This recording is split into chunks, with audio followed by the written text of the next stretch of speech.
Haleluya, haleluya.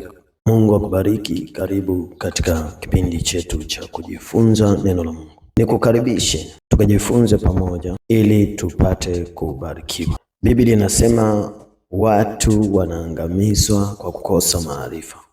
Kama watu wanaangamizwa kwa kukosa maarifa, basi watu wanaishi, watu wanatawala, watu wanafanikiwa, watu wanapata wanavyovitaka kwa kuwa na maarifa. Maarifa ni kitu cha kumsaidia mtu kupata kile anachokihitaji.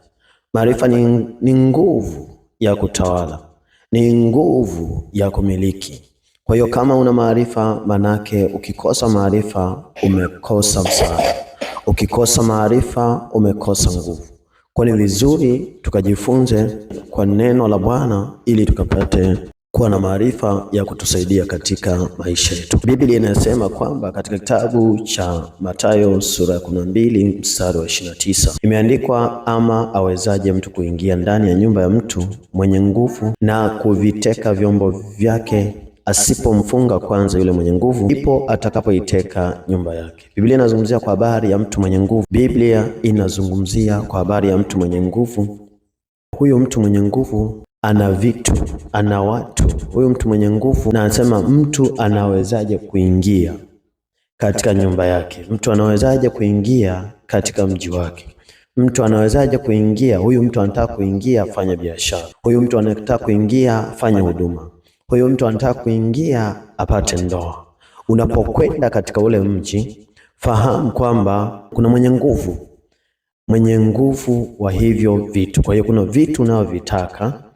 Ukivitaka vitu, ukiwataka watu, kwa hiyo wale watu unaowataka, yupo mwenye nguvu ambaye anaweza kuwazuia, ambaye anaweza kuwakataza wasije kwako, wasikusaidie.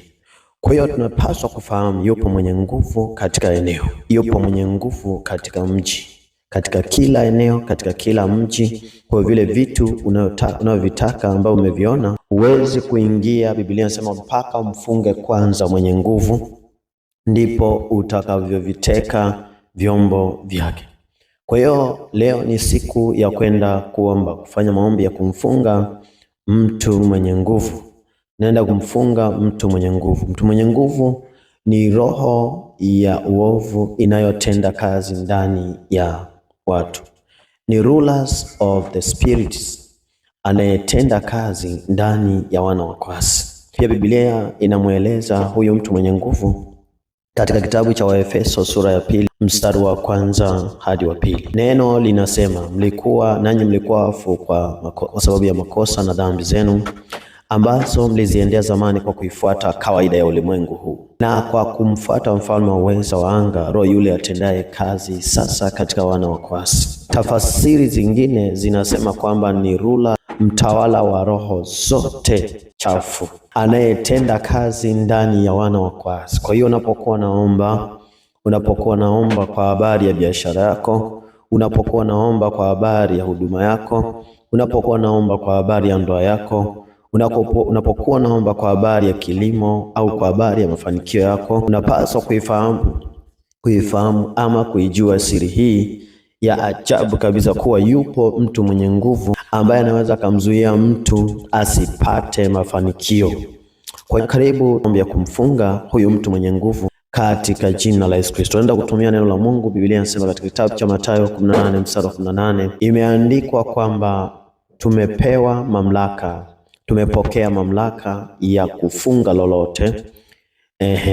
Tumepokea mamlaka ya kufunga lolote, tumepokea mamlaka ya kufungua lolote, na lolote tutakalolifungua mbingu imelifungua, na lolote tutakalolifunga mbingu imelifunga.